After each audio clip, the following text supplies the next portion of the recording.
Siap belajar? Siap. Ini baru pertama kali saya ada di sebuah gereja yang temanya itu di Lukas 1 ayat 17. Ini luar biasa. Cuma saya nggak lengkap, saya akan lengkapi nanti aja. Oh, tolong cek suara saya. Bagaimana? Bagus semuanya. September 94. Mana yang bagian ini ketemu kok belum naik? Sudah mana? Oh sudah. Oh, bajunya naik dari situ, baju batik. Atau ganti? Satu lagi mana? Kan berdua tadi. Satu lagi mana? Toilet. Jalan lama bilang. Sehingga kalau pelayanan kemana saja diundang, saya akan tanya dulu pada panitia. Ya acara-acara khusus. Pakai makan nggak pakai? Kalau pakai saya tanya kedua. Siapa yang masak? Begitu dengar ibu-ibu, saya bilang stop. Jangan ibu-ibu sibuk di dapur nggak dengar firman.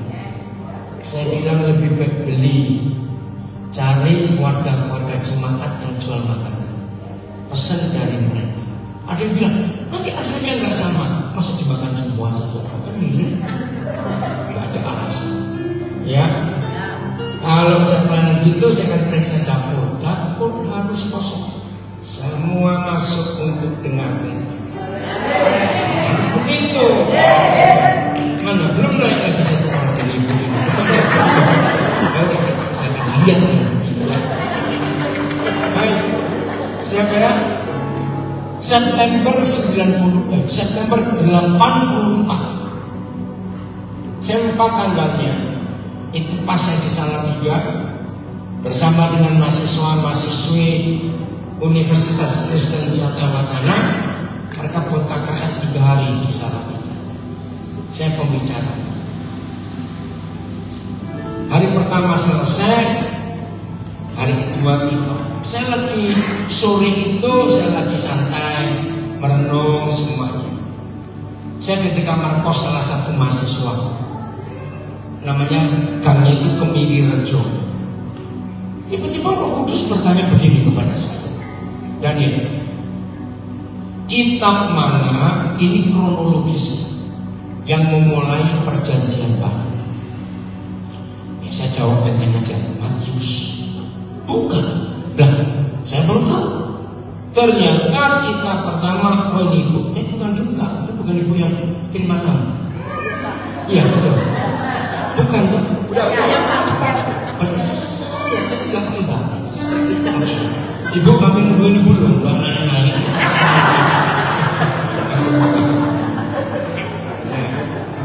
Terus saya bilang yang mana? Kan Matius jelas, betul nggak percaya baru ini? Roh Kudus kembali bertanya, kronologis, urutan-urutan.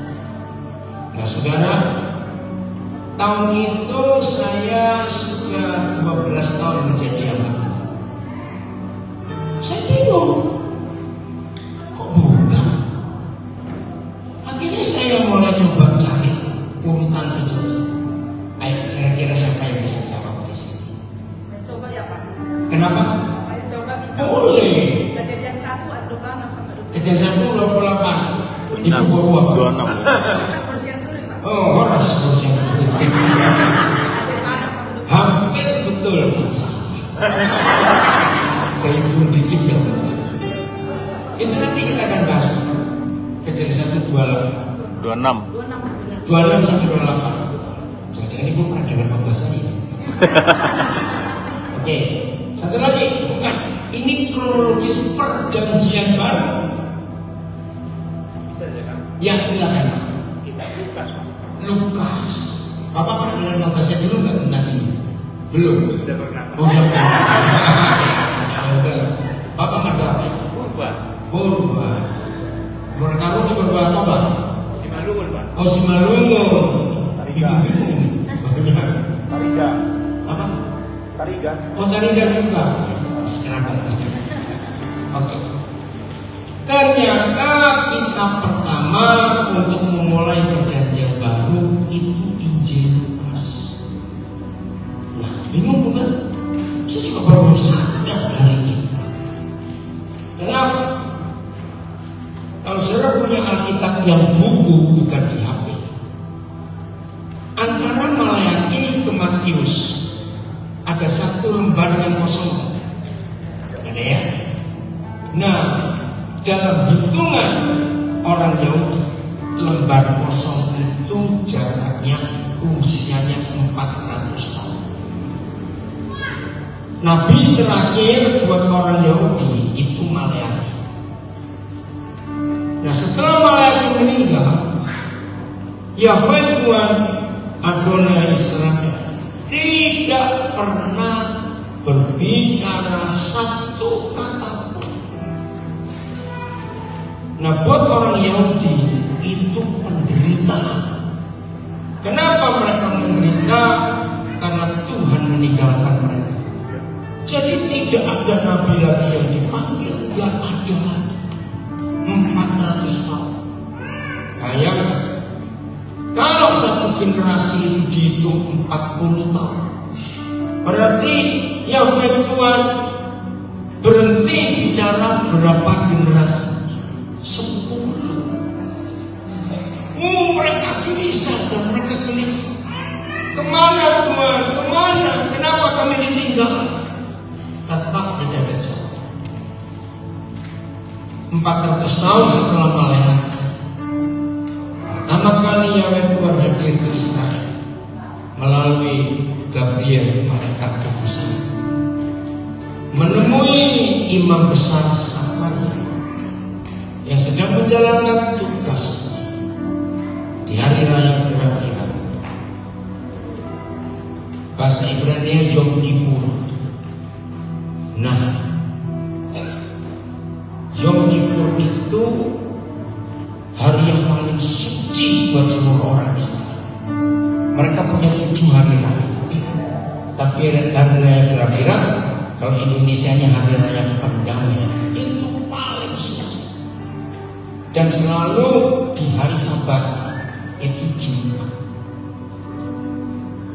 50 tahun yang lalu, ketika mereka memperingati Sabat, memperingati Yom Kippur, 6 Oktober 73, waktu itu 3 negara Arab menyerang Israel. Dan ternyata diulangi oleh Hamas 50 tahun setelah itu, 6 Oktober 2023, dan perang itu belum selesai sampai hari ini. Buat orang Yahudi tidak boleh bekerja sama sekali. Nah, pihak mereka tahu, pihak musuh, kalau hari raya Kira-Kira ini mereka pasti kalah, karena tak boleh buat. Jadi diserang pun harus diam, tunggu besok. Nah, hitungannya kan hari Sabtu tanggal 7 Oktober, tapi itu masih Sabat, sebab mereka mulainya Jumat sore tanggal 6, baru selesai Sabtu sore tanggal 7. Jadi hitungannya sama 50 tahun setelah itu. Kita nggak tahu kapan yang bisa berhenti. Bukan urusan kita, biar mereka perang sendiri. Nah, hari itu ketika imam besar Sakaria sedang bertugas di hari raya Kira-Kira, masih ingat Gabriel datang bukan? Lu saya tanya datang. Ya. Nah, itu pertama kali Tuhan Yahweh mengunjungi Israel kembali setelah 400 tahun. Lama banget. Nah, ini yang buat saya berubah total dalam pelayanan. Sekian banyak pewahyuan firman yang saya terima, saudara. Belum pernah saya menerima sebuah pewahyuan dengan konsep ini. Kita mau pelajari ini. Sampai saya itu meraung, saya nggak cuma menangis, meraung, sepukul-pukulan. Sampai itu mahasiswa kos di sebelah kamar saya depan, mereka ketok-ketok kenal, panggil panitia lama sekali. Kenapa saya betul-betul mengalami sebuah revolusi yang luar biasa. Nah, kita buka dulu Lukas 1:17 tapi secara utuh. Ini diambil bagian terakhir saja. Coba lihat utuh. Padahal kita bisa Ada. ada ya. Jadi saya nggak perlu roll. Oke, lihat ini. Luar biasa saudara, Tuhan kita kaget sekali. Udah? Bawah situ juga ada. Mana? Bawah ada Pak. Oh di bawah ada. Ini di layar bawah. Belum? Iya belum. Mana? Ini kan? Hei, kemana ini? Ada gangguan? Belum? Belum. Oke, kita baca yang kita. 1, 2, 3. Gimana ulangi? 1, 2, 3.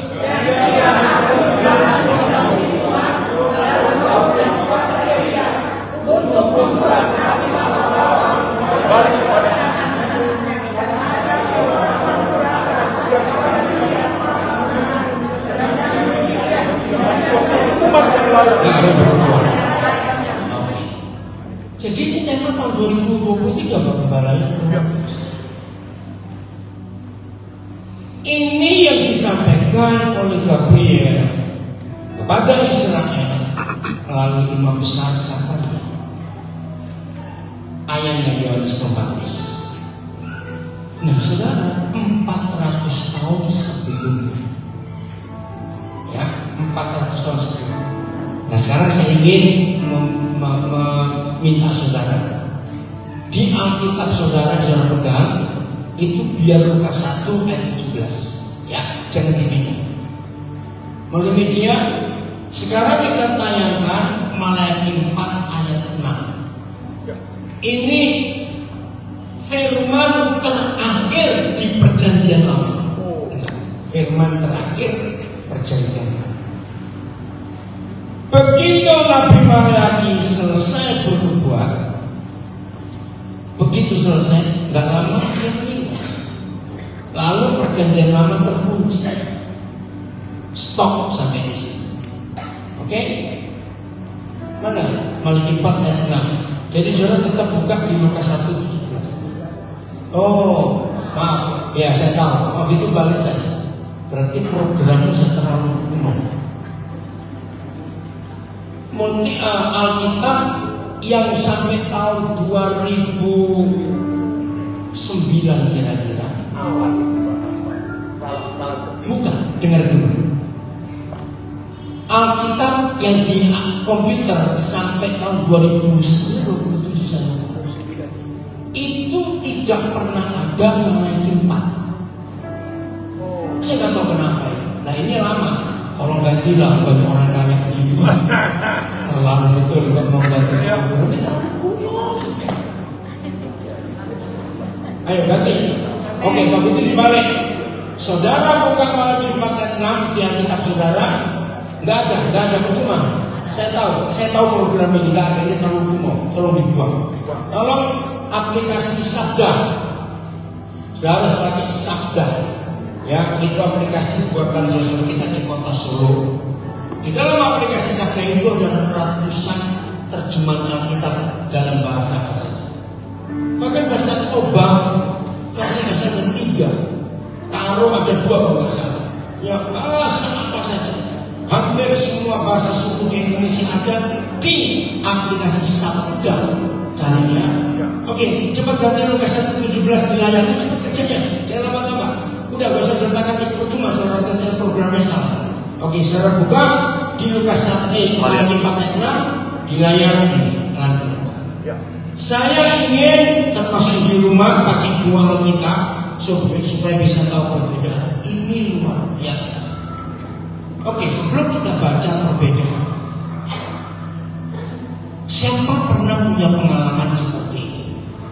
Biasanya seorang pemimpin, entah pemimpin perusahaan, pimpinan cabang, yang seorang gembala, seorang bapak, ayah, ngomong suatu kalimat dengan tegas, lalu diam. Yang dekat ngomong bingung gini. Nah, orang ini bicara kalimat itu yang terakhir. Semua anak-anaknya, kalau itu seorang ayah, semua pekerja, pegawai, karyawan, ada seorang pimpinan nunggu pimpinan ini, bapak ini nggak ngomong apa-apa, diam.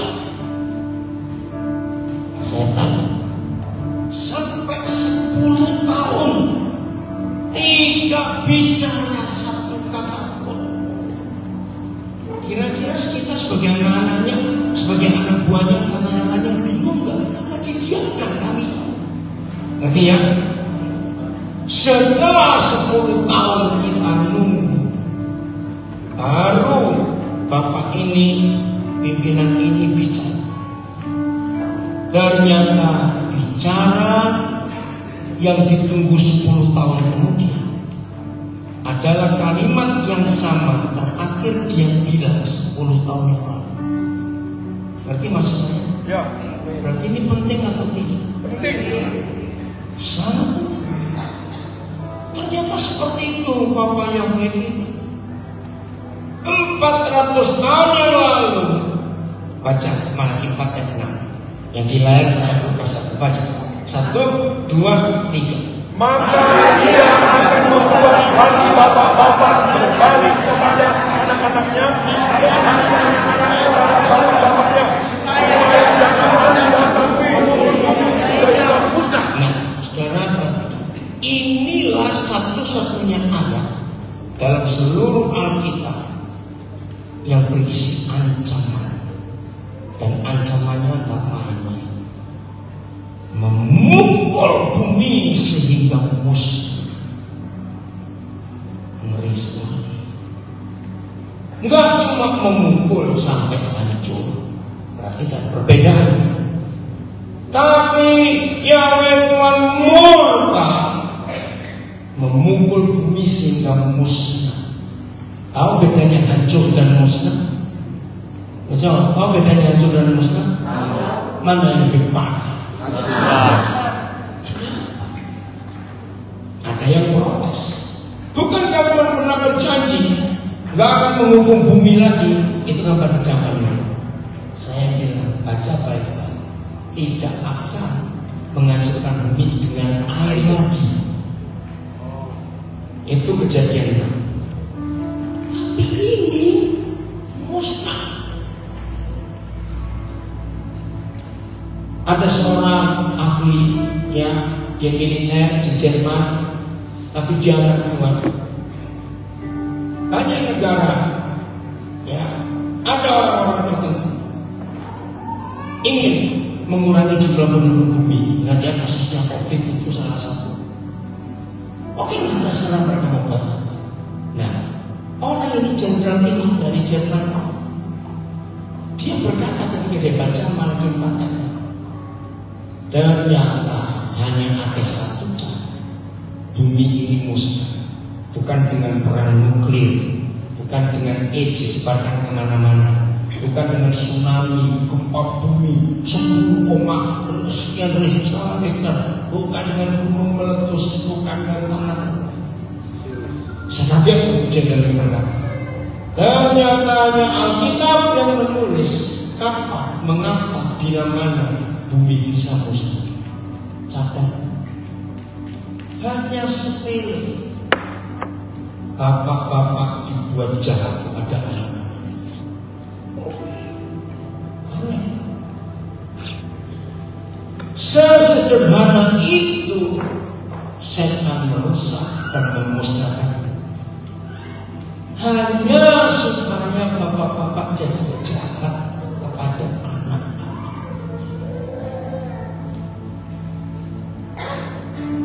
Ngeri sekali. Dan saya tanya ya, jujur. Menurut saudara semua, setan berhasil membuat banyak bapak jahat kepada anak-anak.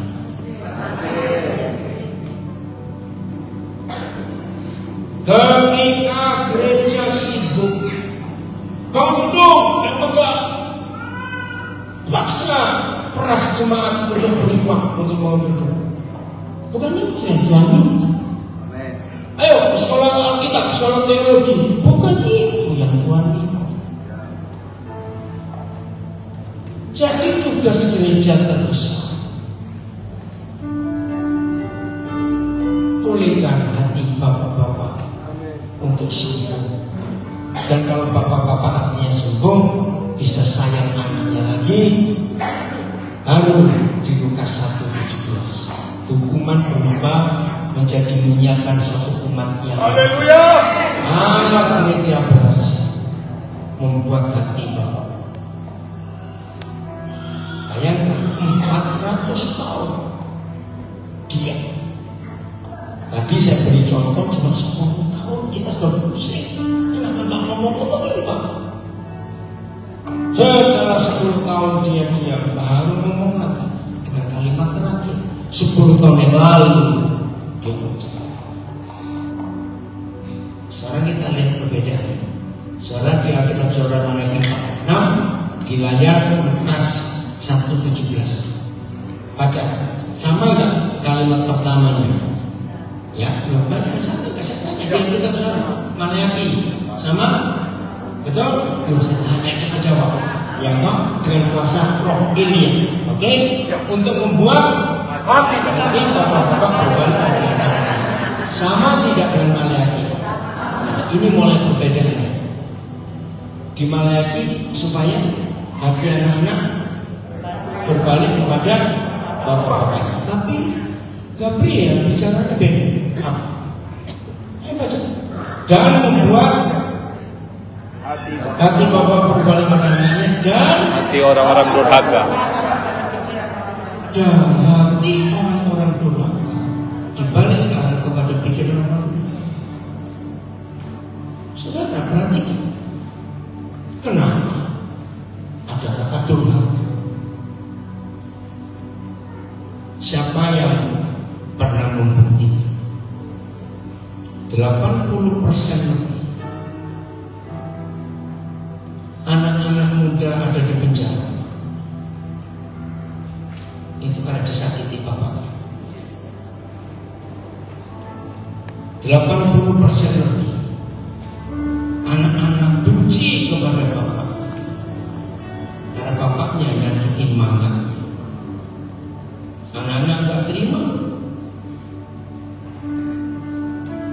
80% lebih ketika bapak-bapak jahat, kejam, bengis kepada anak-anak, maka menurut Injil Lukas ini anak-anak itu jadi orang durhaka.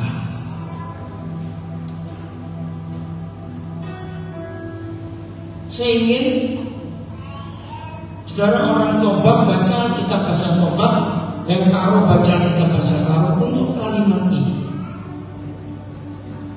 Membuat hati orang-orang durhaka itu bahasa Tobanya apa, bahasa Karonya apa? Coba, jangan lama-lama. Kalau ada Toba ke Karonya yang kuat, satu kalimat atau semua dah. Lukas 1:17 supaya. Oh, Lukas 1. Enggak, iya Lukas 1:17 ini. Pakai Tobanya dulu, sampai yang sudah ketemu. Bahasa silakan Ina. Ini Ina. Baca yang kuat Ina. Toba patutulun na may bana di bagasat tordi do sa guguon ni si Elia. Paswangon na marohan ni akaama tu anak kona jala akan na tuis marroha gabi parroha na bonar laro kadiriyo di Tuhani bangso na umpure. Nah, durhaka bahasa Tobanya apa ini? Tuis. Ngeri nggak? Gara-gara apa? Ya karonya Leben pagi-pagi ia reh asa Tuhan. Ia megegeh dengan erkuasa bagi Nabi Elia. Idame kena pagi bapa ras anak-anakna. kalimat ini. Ibahanna kalak jahat jadi bujur. Alu bage isikap kena mentuhan bangsa si metunggu. Durhakanya pakai kata apa? Jahat. Kalak jahat.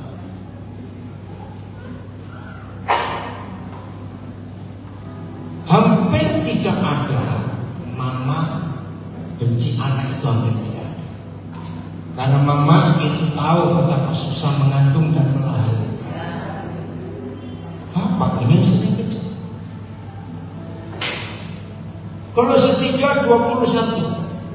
Kembali Toba dan karunia di Kolose 3:21. Nanti kita kembali lagi ke Lukas 1. Kolose 3:21. Siapa sih yang bisa merusak hidup anak-anak? Hai siapa? Baca dong. Hai siapa? Bapak-bapak. Janganlah sekiranya. Nah, saya akan ganti dengan Injil Lukas terjemahan ini. Hai bapak-bapak, janganlah sakiti hati anak-anakmu supaya mereka jangan jadi durhaka.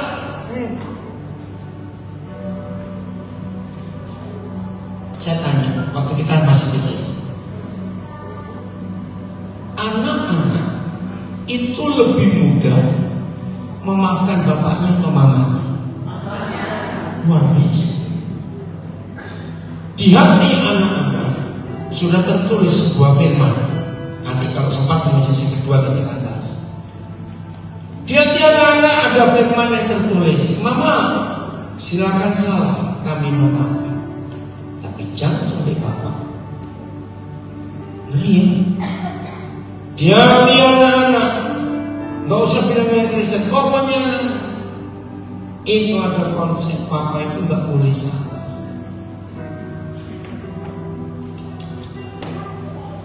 Maka itu ketika Bapak nyakitin anak itu durhaka. Ya, ayo bahasakan dulu bilang dan bahasa Tobanya ya. Kolose 3:21. O kam orang tua, ula rusursa junguti anaknu, gelah ula bene ukurna. Apa ada kata durhaka atau kata apa?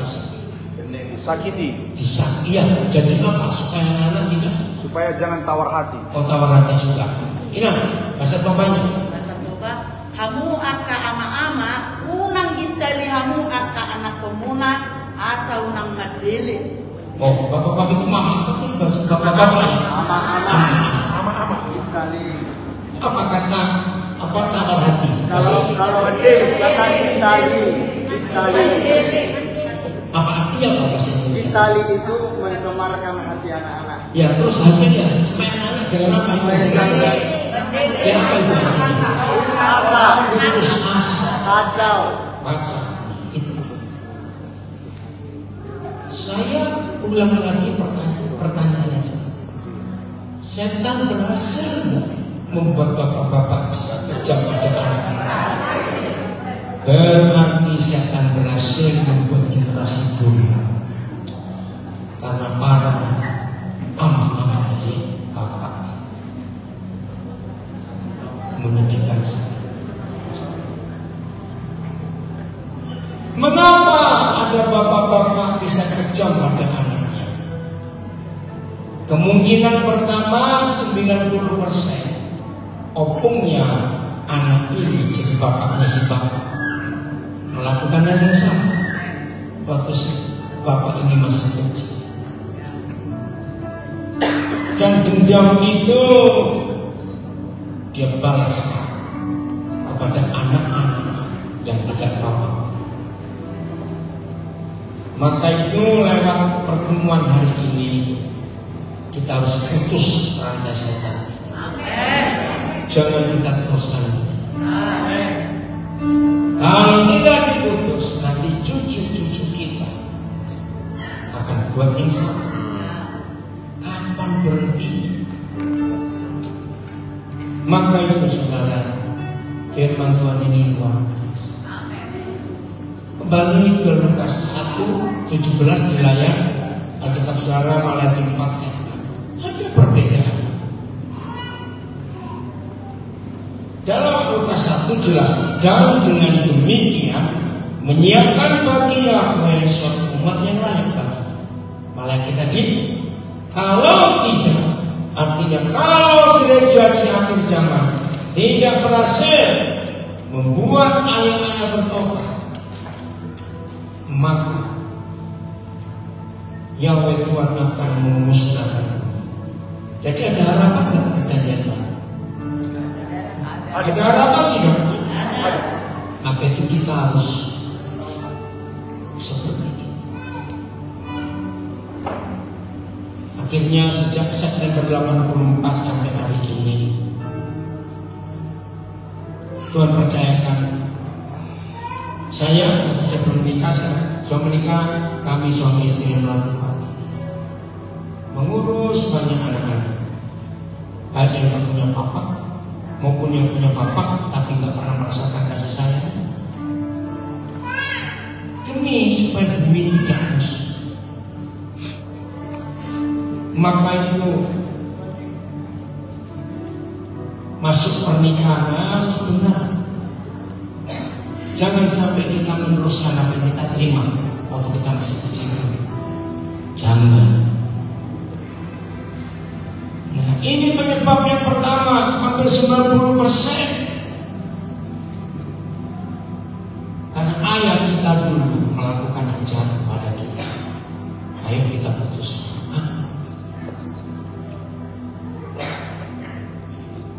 Siapa yang pernah dengar ada anak-anak kecil ngomong kalimat ini?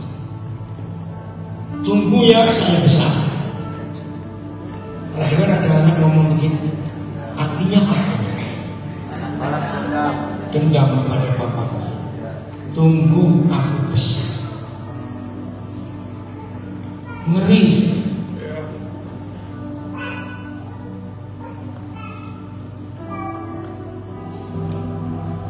Suatu kali teman saya pelayanan di sebuah penjara, ketemu dengan seorang pemuda yang secara penampilan anak muda ini, pemuda ini sangat baik. Wajahnya nggak ada wajah kriminal, nggak ada. Akhirnya teman saya ditanya, kasus apa kan? Kok ada di sini? Membunuh, ya? Nah, Abah Tony ingin tahu siapa yang kamu bunuh? Bapak saya. Dan di wajahnya tidak ada penyesalan sama sekali. Jadi kamu gak menyesal? Tidak. Wih. Lalu anak muda ini cerita bagaimana bengisnya si bapak kepada mamanya, kepada dia, dan kepada adik-adik. Berarti dendamnya luar biasa. Seorang abang lagi namanya Floyd McClure, orang Amerika. Waktu itu mereka pelayanan suami istri ke Nepal. Pagi-pagi mereka sarapan di hotel. Di meja sepan, ya di restorannya hotel, dia melihat ada anak muda dengan model hipis, rambut panjang semua, dan dia dengar aksennya ini orang Amerika. Lalu Abang ini minta Pak Roh Kudus, gimana cara saya dekati anak ini untuk saya cerita soal kasih dan pengampunan. Masuk ide, kamu tanyain anak muda itu apa yang kejadian apa, peristiwa apa yang pernah kamu alami dan membuat kamu itu wah gembira, senang, antusias. Kemudian ini mikir dalam cerita itu sambil goyangkan garpunya karena sarapan. Apa ya? Apa? Oh, aku tahu. Wah, Abang ini dengan semangat ceritakan. Suatu hari aku masih SMA dan pulang sekolah, kok di depan rumah banyak orang? Ada apa ini? Ada polisi juga. Ada apa? Abang ini tanya. Ternyata bapak mama saya baru mati kecelakaan. Maksudnya itu saya suka cita sekali. Syok banget.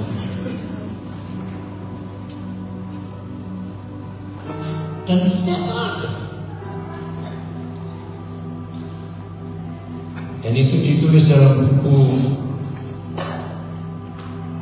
diterjemahkan oleh Abang Tuhan yang berhati baik. Luar biasa. Jahatnya setan merusak keluarga lewat suami, lewat ayah. Siapapun yang mendengar dan dimanapun, ayo hari ini kita bergerak. Nah, tema yang saya tulis untuk hari ini saya hadirkan surga dalam hidup sehari-hari kita. Hadirkan surga lewat hidup kita sehari. Gereja adalah satu-satunya kelompok manusia di dunia. Jadi, gereja adalah satu-satunya kelompok manusia di dunia yang diberi tugas yang sangat mulia, bukan pengecilan. Tugas mulia kita pindahkan surga ke bumi, supaya bumi jadi seperti surga.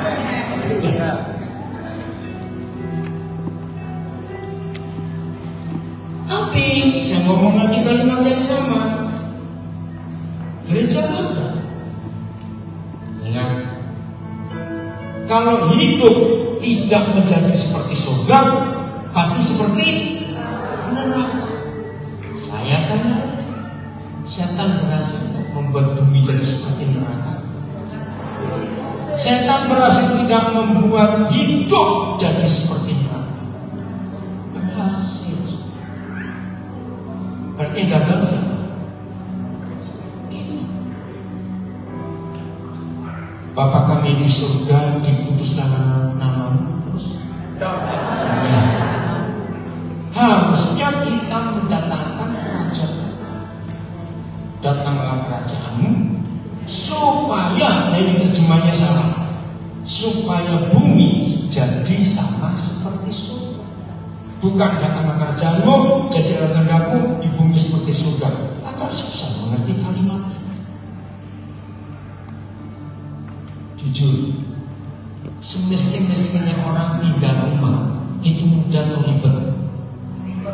Ribet, maaf ya, saya berkata semiskin-miskinnya orang pindah rumah. Apa yang buat kita repot untuk pindah rumah? Barang. Nah, tahun 70-an Roh Kudus beri saya ilustrasi. Kenapa gereja gagal? Sudah 2000 tahun Tuhan perintahkan kita pindahkan surga ke bumi, kita nggak keras. Jawabannya kedua, karena kita belum tahu barang surga itu apa saja. Betul? Nah, logikanya sekaya-kayanya orang kaya, masa meninggalkan rumah 2000 tahun nggak selesai-selesai? Nanti istiqomah selesai. Ini ada apa dengan gereja?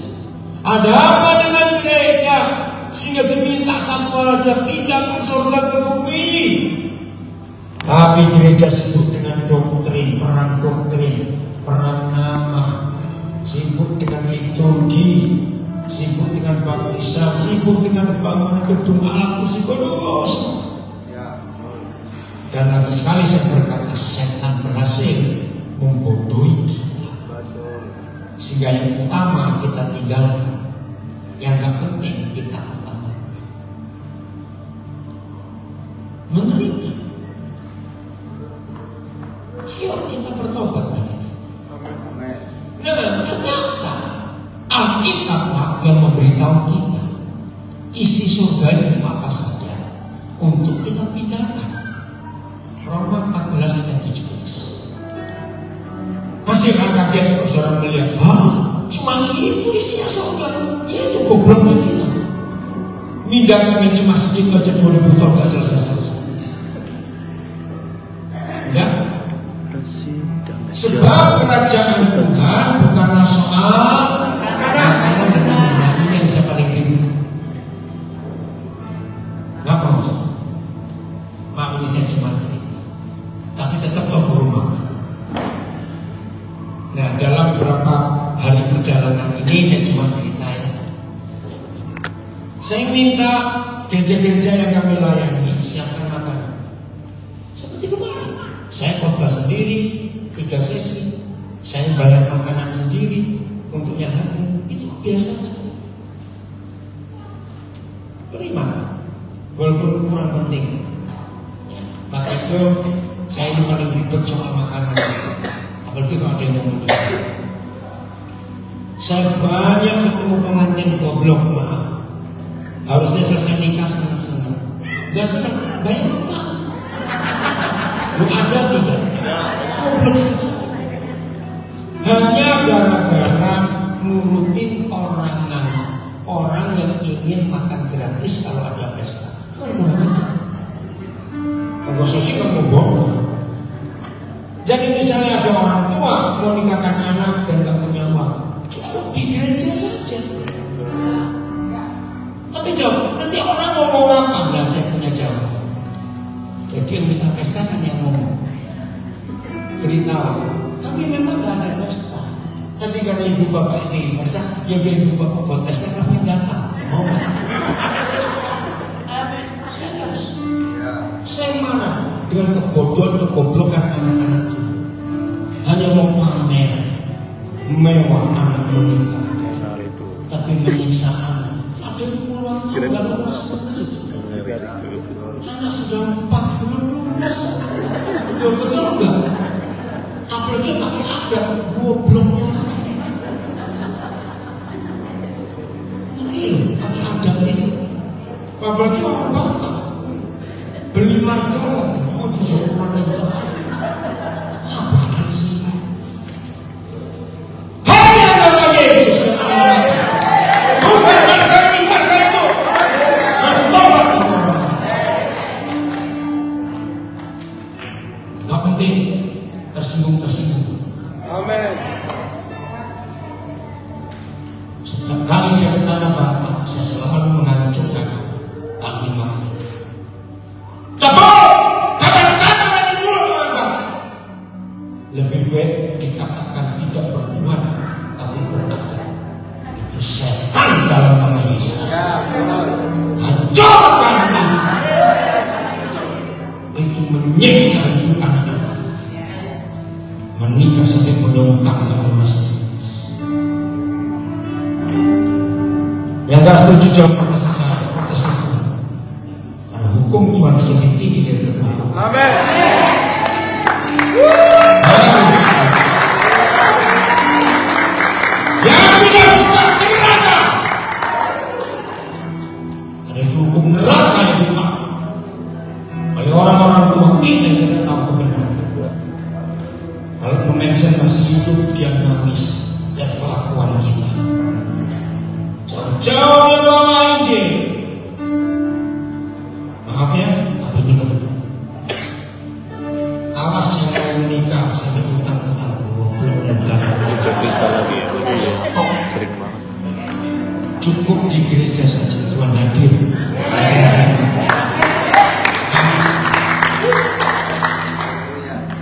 Ya, lalu apa soal surga? Lihat yang Nabi. Jadi kerajaan surga itu soal kebenaran, 2 damai sejahtera, 3 sukacita oleh Roh Kudus. Jadi mindahkan surga ke bumi supaya bumi jadi sama seperti surga. Isinya surga berapa? Barang. Cuma 3 barang. Cuma 3 saja. 2000 tahun nggak selesai. Ya betul. Keterlaluan nggak kita ini? Dan lagi sekali setan berhasil merusak dengan doktrin. Bahkan dari 3 benda ini, kalau saya pakai istilah benda atau barang, hanya 2 tugas kita.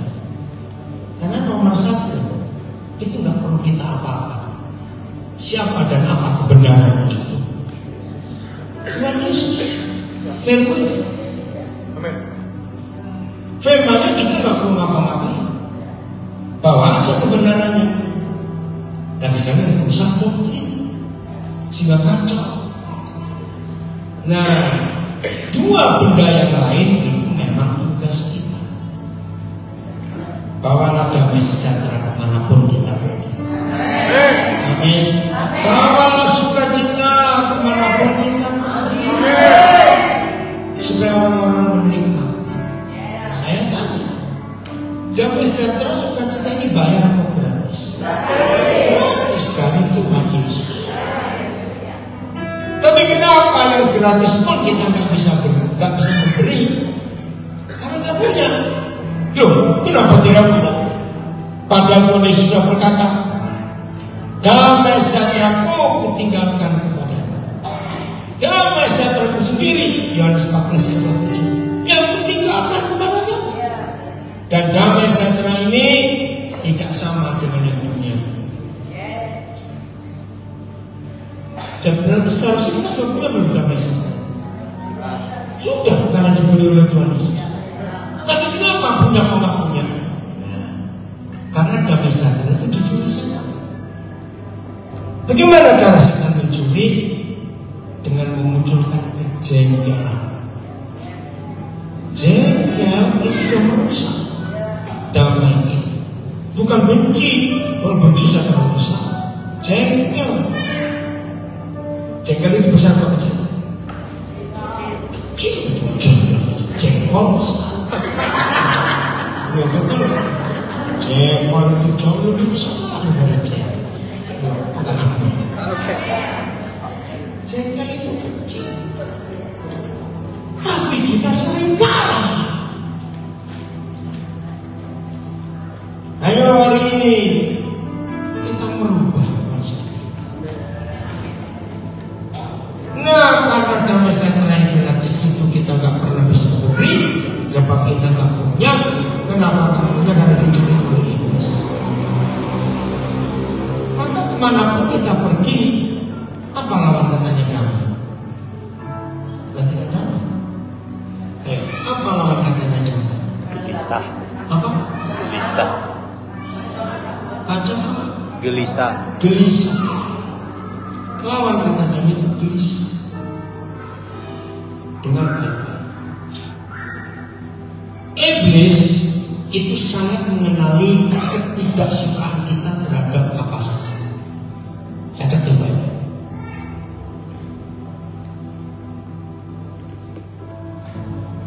Kalau iblis tahu kita itu kelemahannya di sini, di situ, itu diganggu terus oleh iblis. Maaf, ini contoh saja. Pernah ketemu gak ada orang yang begitu sayang barang sampai kelewatan? Pernah ketemu? Gak usah tanya pernah. Orang seperti ini kan jadi langganan setan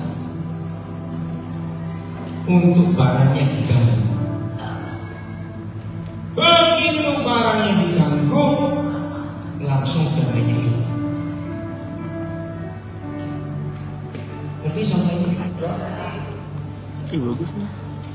Maaf, ini saya cuma cerita supaya nggak tersinggung. Pernah nggak ketemu orang ini apa?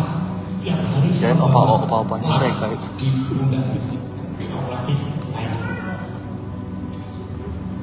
Kalau di rumah nggak tahu kenapa hobi lihat meja, jangan sana ke dapur, bukan ada orang kayak gitu.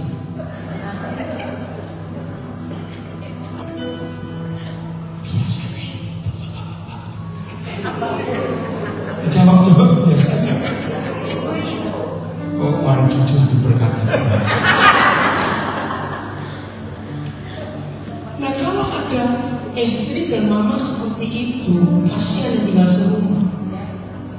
Kenapa kasihan? Tangannya jadi begini. Kenapa tangannya begini? Kenapa tangannya begini? Cepat-cepat. Gak boleh pegang apa? Saudara, saya orang suka bersih. Catat, tapi jangan mau damai sejahtera dicuri oleh iblis. Ya. Nah, dengan contoh-contoh ini saya harap saudara tahu apa kelemahan kita. Orang seperti ini pasti sudah jadi membernya setan. Tahu kata member? Jadi langganannya setan. Nah, orang seperti ini tidurnya pun akan terganggu, nggak bisa tenang, nggak bisa damai. Coba, X. Percaya nggak hidup seperti ini bakal capek? Capek sendiri. Maka itu untuk pindahkan 3 bara yang terima kasih sudah ada di Yohanes 14:27. 2000 tahun nggak selesai. Padahal yang satu sudah Tuhan punya. 2 tugas kita. Masih kan Yesus pernah berkata di Yohanes 11:10, pencuri datang hanya untuk mencuri, membunuh, membinasakan.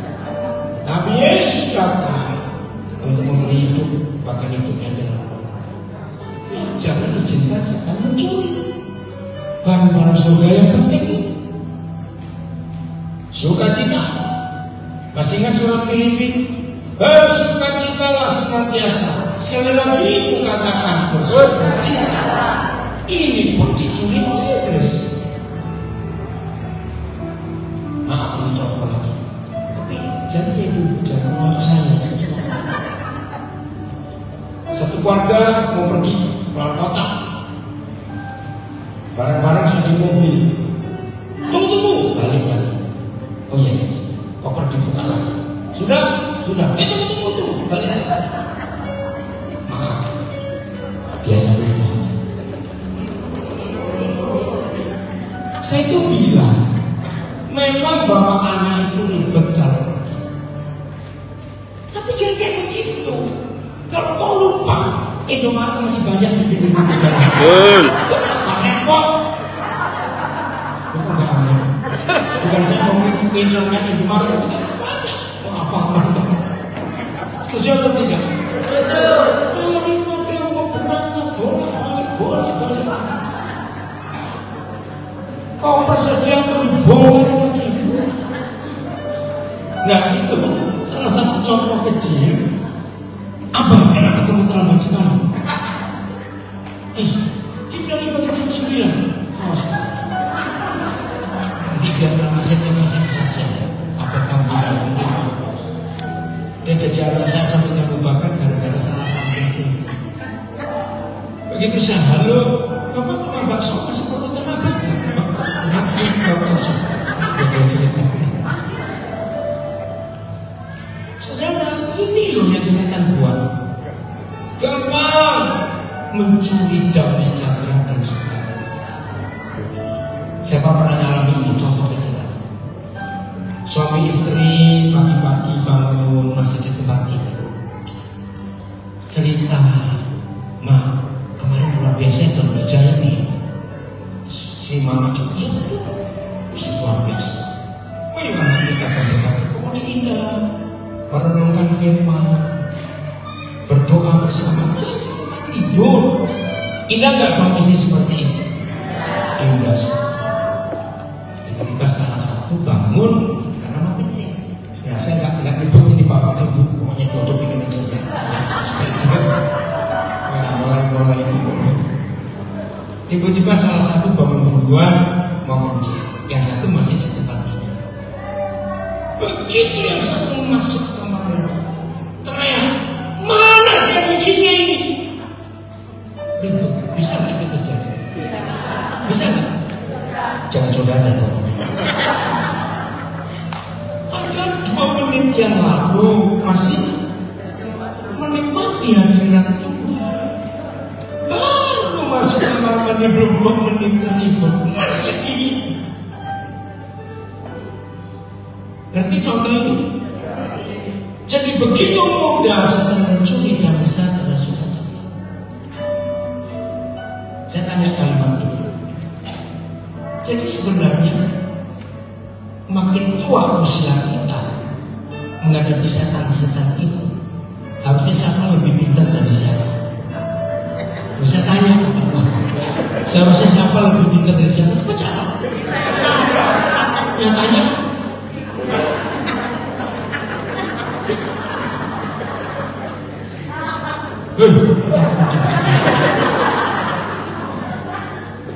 Coba ini. Jadi harusnya makin tua usia kita tuh kenal cara kerja setan seperti apa. Ya, jangan mau dibodohin lagi. Nah, bagaimana cara mengatasi? Supaya dalam hidup kita sehari-hari, kemanapun kita pergi, selalu damai surga nyata di dunia. Ternyata sederhana, mengampuni. Apa caranya? Mengampuni. Siapa yang kita ampuni? Bukan setan, bukan. Siapa yang kita ampuni? Yang paling dekat di samping ini loh.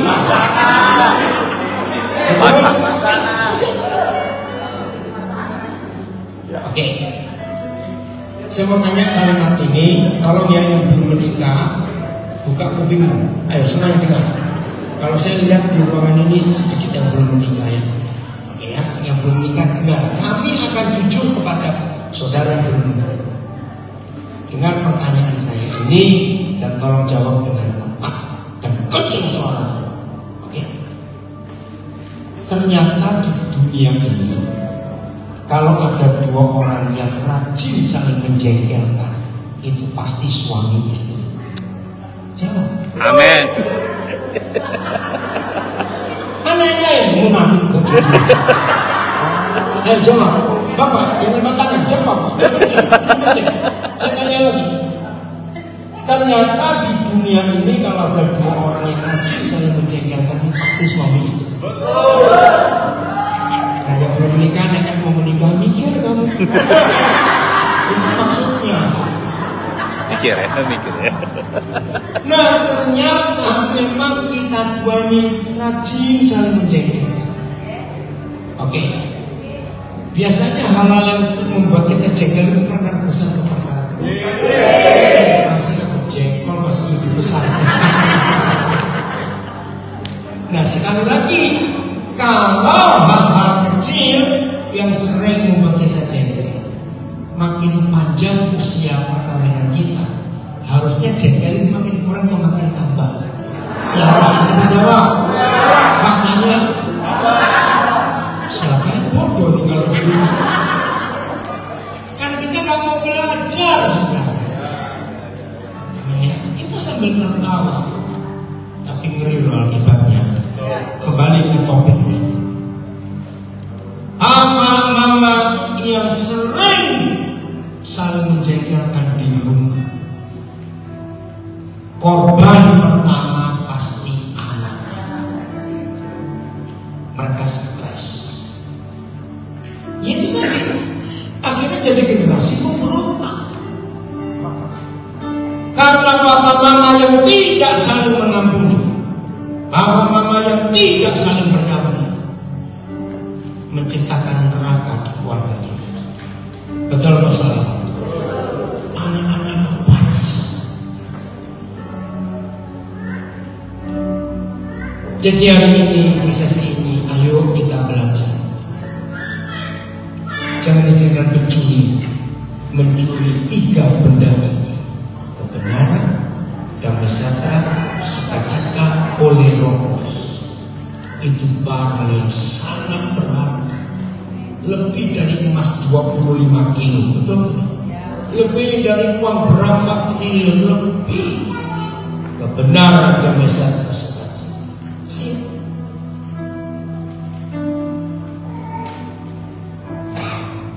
Dalam perjalanan ini ada satu kisah yang buat saya betul-betul bagus.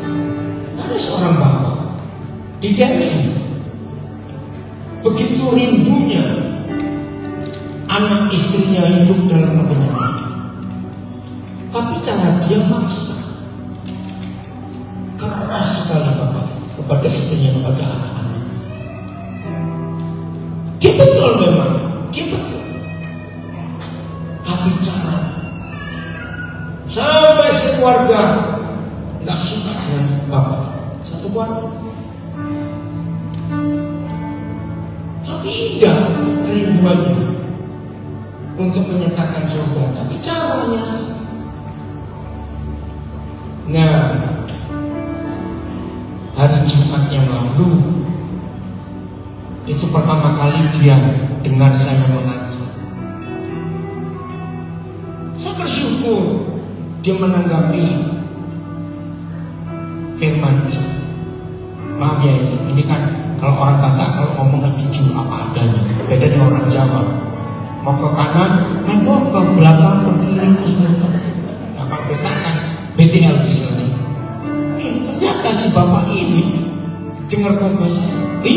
betul pendeta, ini guru pendeta. Terus anak saya pendeta tanya, yang lain apa? Kemarin waktu sampai di Mandogi, Bapak ini baca, tolong doakan saya. Saya mau berubah. Kiranya Tuhan masih memberikan kesempatan untuk saudara. Luar biasa. Karena firman dia mau berubah. Anak-anaknya dibentak-bentak dengan firman, emak tidak suka. Walaupun betul. Jadi firman pun disampaikan dengan damai sejahtera, dengan sukacita. Dan itu kebenaran. Gereja, apa yang terjadi dengan hidup kita? Kalau ini terjadi, lihat ayat 18, masih Roma 14. Ini hebat sekali. Roma 14 ayat 18. Karena siapa? Barang siapa melayani Kristus dengan cara ini. Stop. Saya ingatkan yang kemarin minggu di Mandogi, sesi pertama. Kekekalan ada di hati semua orang. Artinya firman sudah. Pasal misalnya kita Perjanjian itu bisa dijelaskan lewat kitab Wahyu. Kitab Yesaya bisa dijelaskan dengan kitab Efesus. Itu hebatnya Alkitab. Satu kesatuan yang luar biasa dan saling melengkapi. Nah ini saya bingung. Lama saya bicara. Barang siapa melayani Kristus dengan cara ini, cara apa? Hasilnya kita lihat, yang siapa ia tadi? Kita yang melayani Kristus dengan cara ini, maka kita akan berkenan kepada Tuhan dan dihormati oleh manusia. Ini kan walaupun kita nggak jadi hormat manusia, betul nggak? Tapi kalau sampai pelayanan kita dihormati manusia, Tuhan ikut dihormati tidak? Otomatis. Kalau yang kita kerjakan berkenan kepada Tuhan, Tuhan menyenangkan sekali. Dengan cara apa? Karena cuma cara ini. Roh Kudus dengan sederhana jelaskan. Daniel, kenapa kamu pusing-pusing? Ya dengan cara yang 17. Kebenaran, sukacita. Ngerti gak maksudnya? Iya. Apa? Kebenaran, hadirkan surga kebenaran. Dengan menyatakan kebenaran, damai sejahtera, sukacita. Oleh Roh Kudus, maka apa yang kita kerjakan menyenangkan hati Tuhan dan manusia akan menghormati kita juga. Amin. Bukan kalau ini doang. Nah, selama ini kita sibuk hanya untuk menjaga nama baik organisasi kita. Selama ini kita sibuk hanya dengan doktrin gereja kita. Mulai hari ini harus kita sibukkan adalah hadirkan surga di hidup kita sehari-hari, dimanapun kita pergi. Hanya menyatakan damai sejahtera dan sukacita kepada setiap orang yang kita temui. Nah, gereja gagal menyatakan surga karena satu hal saja, bukan dua, bukan tiga, apalagi 10 tim. Nah, kalau penyebabnya gagal hanya karena satu hal saja, gampang diatasi atau susah diatasi? Gampang. Ingin tahu? Kalau saya nggak mau saja. Ingin tahu nggak penyebab gagalnya gereja menghadirkan surga di tengah-tengah dunia? Betul? Kalau sudah tahu risikonya? Kalau saya tanya, apa risikonya? Tuhan tutup. Kalau sudah tahu, betul? Ya, saudara saya terlanjur ngomong, saya harus ngomong. Risiko ditanggung yang benar. Apa tidak benar? Ternyata pengalamannya cuma satu. Gereja pelit. Bahasa Toba apa pelit? Polit. Polit. Begitu. Karena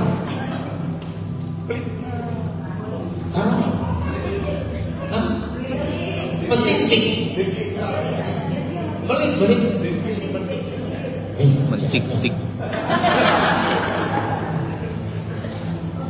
Jadi ada satu hal yang membuat gereja tidak bisa menghadirkan surga di dunia, karena kita pelit uang, pelit waktu, pelit semua, egois, hanya untuk diri sendiri saja. Ada nggak orang pelit? Ada 3 ayat di Perjanjian Baru. Orang tidak berzina, tidak membunuh, tidak mencuri, tidak merampok, tidak dendam, tapi pelit tetap masuk neraka. Itu ada 3 ayat. Wih, berisiko. Ternyata orang yang pas-pasan atau orang yang kaya yang lebih pelit. Kaya. Itu jawabnya kaya susah-susah. Itu kata Tuhan Yesus. Dia kata Tuhan Yesus yang ngomong. Serius. Hari ini mau berubah hidup? Hadirkan surga hidup.